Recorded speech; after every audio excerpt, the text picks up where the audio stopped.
தமிழ்நாட்டின் ஒரு அழகான ஒளி நிறைந்த காட்டுப்பாதையில் இரு சிறிய நண்பர்கள் சந்தோஷமாக நடந்து கொண்டிருந்தார்கள். அவர்களின் சிரிப்பு பறவைகளின் குரலோடு கலந்து இசை போல இருந்தது. அப்போது திடீரென ஒரு கனமான சத்தம்.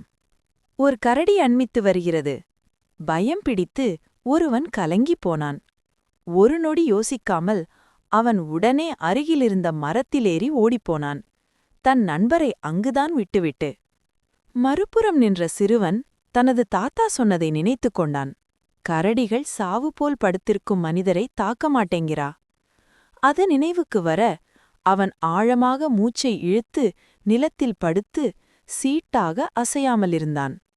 கரடி அவன் அருகே வந்து முழுவதும் நுகர்ந்தது. அவன் இருந்து விட்டான் என்று நினைத்த கரடி தன் பாதையைத் தொடர்ந்து மெதுவாக நடந்து சென்று விட்டது. அச்சமயம் கடந்த பின் மரத்தில் ஒளிந்து இருந்த சிறுவன் மெதுவாக கீழே இறங்கினான்.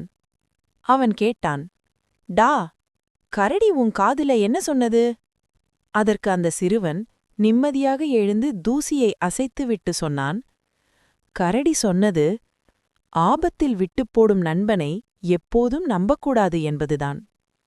கதை சொல்லும் நெறி, உண்மையான நண்பன் ஆபத்தில் உன்னை ஒருபோதும் விட்டுப் போக மாட்டான்.